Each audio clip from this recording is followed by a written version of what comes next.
Assalamualaikum warahmatullahi wabarakatuh. Alhamdulillahirabbil alamin.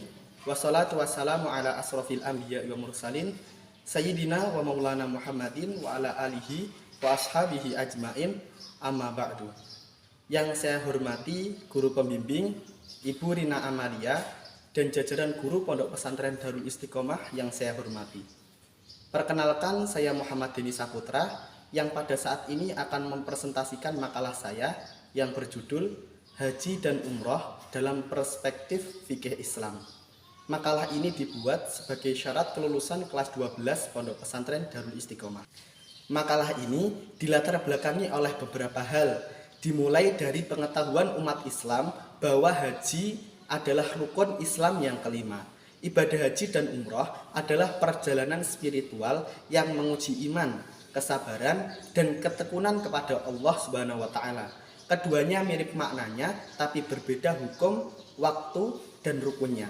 Sehingga banyak jemaah menganggapnya wisata religi, padahal setiap rukun, niat, dan larangan mengandung pendidikan akhlak, sosial, dan spiritual. Perlu memahami definisi, hukum, syarat, rukun, serta tata cara agar ibadah sah dan bermakna. Kemudian umat sering bingung untuk membedakan wajib, sunnah, dan larangan ihram yang bisa membatalkan ibadah atau timbulkan dam. Kajian sistematis diperlukan agar haji atau umroh sempurna tanpa kesalahan yang tidak disadari. Tak hanya itu, karena adanya kemudahan transportasi, tingkatkan jemaah, tapi ibadah jadi simbol status, bukan takorup kepada Allah.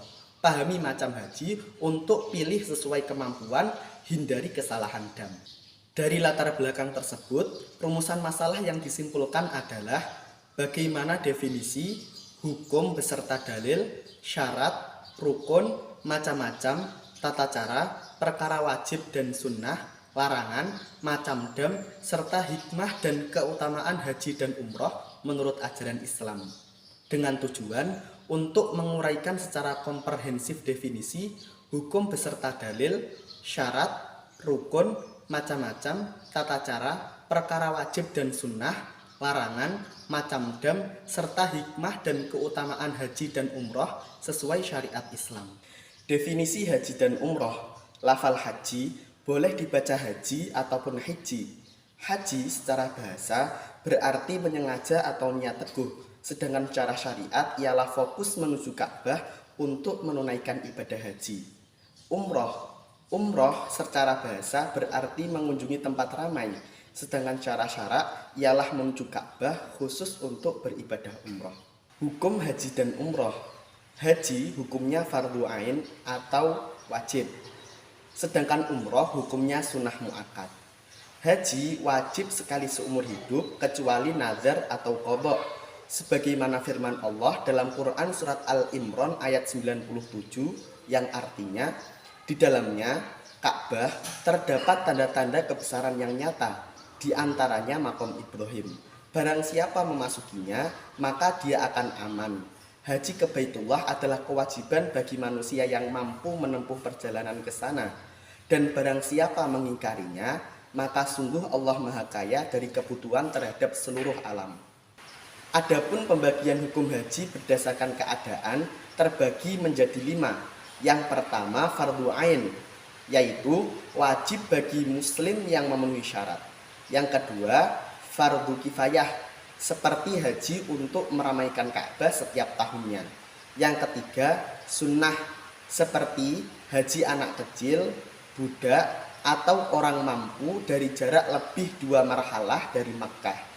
Yang keempat makruh, seperti haji saat khawatir atau ragu bahaya, atau haji orang miskin dengan meminta-minta biayanya. Yang kelima haram, seperti haji wanita tanpa mahram saat tidak aman, tanpa izin suami atau yakin bahaya. Syarat haji dan umroh. Syarat haji terbagi menjadi 2. Yang pertama ialah syarat wajib untuk menentukan kewajiban ibadah. Dan yang kedua ialah syarat sah, yaitu untuk menentukan keabsahan ibadah. Syarat wajib haji dan umroh ada 5. Yang pertama Islam, yang kedua balik, yang ketiga berakal, yang keempat merdeka, yang kelima mampu melaksanakannya. Pengertian dari mampu adalah yang pertama mampu jasmani, yaitu tidak terlalu tua, tidak lumpuh, dan tidak sakit berat. Yang kedua mampu rohani, dengan mengetahui rukun haji, syarat wajib, hukum penahan dan penghalal, serta kewajiban haji selain rukunnya. Yang ketiga mampu ekonomi, yaitu mampu membiayai biaya perjalanan haji dan nafkah keluarga yang ditinggalkan. Yang keempat mampu keamanan, yaitu aman selama perjalanan serta bagi keluarga dan harta yang ditinggalkan. Yang terakhir mampu transportasi, dengan tersedia alat angkutan untuk ia haji ataupun umroh. Adapun syarat sah haji dan umroh ialah yang pertama Islam, yang kedua balik, yang ketiga berakal sehat, dan yang keempat ialah merdeka. Rukun haji dan umroh. Rukun haji ada 6. Yang pertama ialah ihram, yaitu memulai ibadah haji dari miqat dengan niat ikhlas, memakai pakaian ihram dan mengharamkan larangan ihram. Yang kedua ialah wukuf, dengan berhenti di Arafah mulai tergelincir matahari 9 Dzulhijjah hingga terbit fajar 10 Dzulhijjah. Yang ketiga tawaf ifadah, yaitu mengelilingi Ka'bah 7 kali. Yang keempat sa'i, dengan berlari kecil antara Shofah dan Marwah 7 kali. Yang kelima tahallul, yaitu mencukur minimal 3 helai rambut. Yang keenam tertib dengan urut sesuai dengan yang telah ditentukan. Sedangkan rukun umroh ada 5. Yang pertama ialah ihram disertai niat, yang kedua tawaf, yang ketiga sa'i, yang keempat tahallul, dan yang kelima ialah tartib. Macam-macam haji. Adapun cara pelaksanaan haji dan umroh itu ada 3 macam, yaitu yang pertama ialah al-ifrad, dengan melaksanakan ibadah haji terlebih dahulu, kemudian umroh. Menurut Imam Syafi'i, ini adalah cara yang paling utama, dengan syarat umroh dilaksanakan pada tahun yang sama dengan haji, yaitu sebelum akhir bulan Dzulhijjah. Yang kedua ialah at-tamattu, dengan melaksanakan ibadah umroh terlebih dahulu, kemudian haji, wajib membayar dam. Yang ketiga ialah al-qiran, yaitu melaksanakan haji dan umroh secara bersamaan, atau ihram umroh terlebih dahulu lalu menggabungkan haji dan umroh sebelum melaksanakan tawaf. Juga wajib untuk membayar dam. Kewajiban haji. Adapun kewajiban haji selain rukun itu terdapat 6 perkara. Yang pertama ialah ihram dari miqat. Yang kedua mabit di Muzdalifah mulai tengah malam 10 Dzulhijjah hingga terbit fajar, minimal singgah sebentar setelah tengah malam. Yang ketiga lempar jumrah Aqabah, yaitu mulai tengah malam 10 Dzulhijjah hingga terbit matahari akhir hari tasyrik. Yang keempat lempar 3 jumrah hari tasyrik, dimulai tanggal 11 sampai 13 Dzulhijjah, yaitu mulai tergelincir matahari setiap hari hingga terbenam matahari hari ketiga. Yang kelima ialah mabit di Mina, malam 11 sampai 13 Dzulhijjah. Yang keenam ialah tawaf wada, hukumnya wajib menurut pendapat ashah bagi yang keluar Makkah lebih dari 2 marhalah. Kesunahan-kesunahan haji dan umroh. Terdapat banyak kesunahan yang dapat dikerjakan dalam pelaksanaan ibadah haji dan umroh. Di antaranya membaca talbiyah, masuk Makkah dari dataran tinggi, tawaf kudum, memperbanyak tawaf, mabit di Mina pada malam Arafah, mandi karena ihram, wukuf atau melempar jumroh, memakai wangi-wangian baik di badan atau pakaian, membaca zikir dan doa, memperbanyak sholawat, dan masih banyak lainnya. Hal-hal yang dilarang dalam haji dan umroh. Haram bagi seorang muhrim, yaitu orang yang berihram, 10 hal sebagai berikut. Yang pertama ialah memakai pakaian berjahit seperti gamis, jubah, muzah, baju tenun atau yang diikat. Yang kedua, menggunakan penutup kepala seperti sorban. Yang ketiga, menyisir rambut, makruh hukumnya menurut Syarah Al-Muhaddab. Yang keempat, menghilangkan rambut dengan cara apapun seperti mencukur, mencabut, atau membakar. Yang kelima, memotong kuku tangan dan kuku kaki.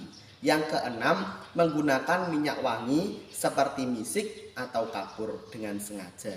Yang ketujuh, membunuh hewan buruan darat yang halal dimakan seperti hewan gesit atau burung. Yang kedelapan, akad nikah baik untuk diri sendiri maupun orang lain. Yang kesembilan, bersetubuh bagi yang berakal dan mengetahui keharamannya. Yang kesepuluh, persentuhan kulit dengan syahwat seperti mencium, jika tanpa syahwat tidak haram hukumnya.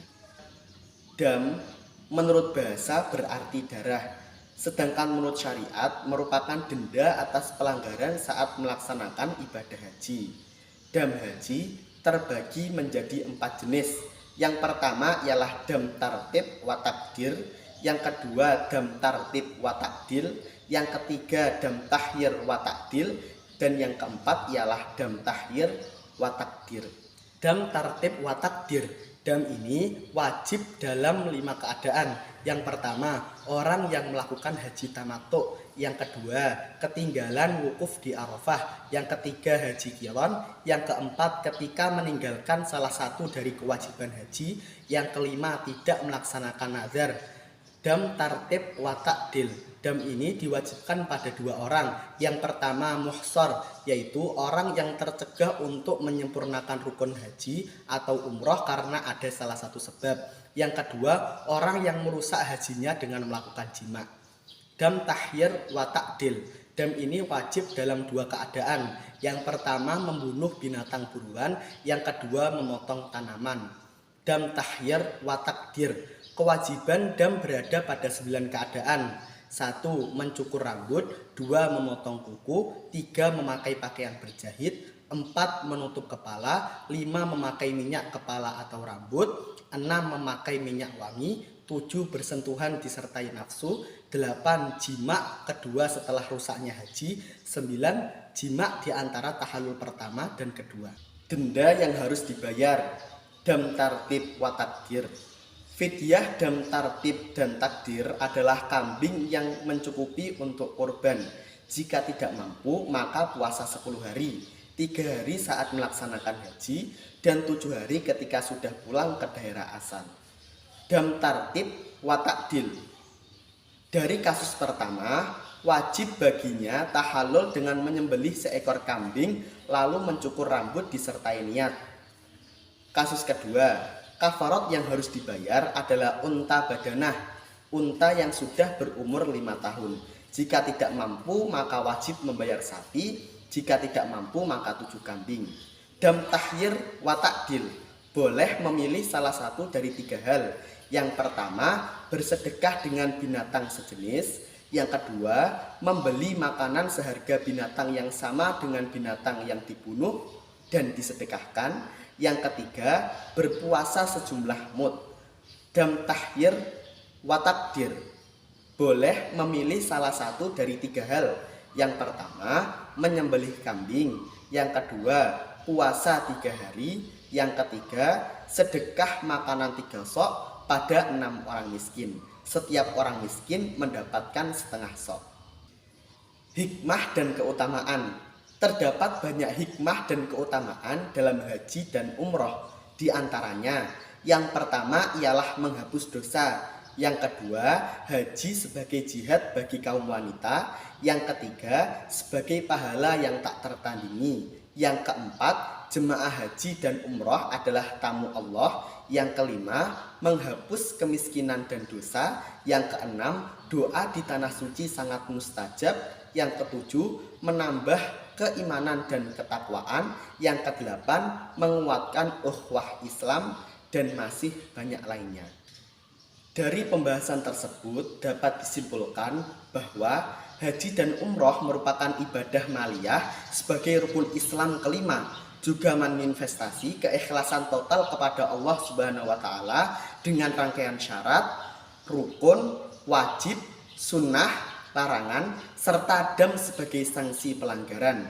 Haji wajib sekali seumur hidup bagi yang mampu, sementara umroh hukumnya sunnah muakkad. Pembeda utamanya adalah waktu, jenis, serta hikmah seperti penghapus dosa, jihad bagi kaum wanita, dan penguat ukhuwah Islamiyah. Keduanya menjadi instrumen pengembangan keimanan, takwa, solidaritas umat, pembersihan jiwa dari dosa, serta penyelarasan hubungan vertikal, napak tilas Nabi, dan horizontal, persatuan di tanah suci demi haji atau umroh yang mabrur. Penulis memberikan saran, haji dan umroh memerlukan kerjasama semua pihak melalui sosialisasi luas tentang makna, tata cara, serta manfaatnya bagi jemaah, ulama, dan otoritas yang bertujuan untuk meningkatkan komitmen umat Islam saat syarat terpenuhi, untuk meraih pahala sempurna, memperkuat persatuan global, serta mewujudkan transformasi spiritual massal yang belum dimaksimalkan. Demikian presentasi ini saya sampaikan. Saya mohon maaf apabila terdapat kata-kata yang kurang berkenan. Saya undur diri. Terima kasih. Wassalamualaikum warahmatullahi wabarakatuh.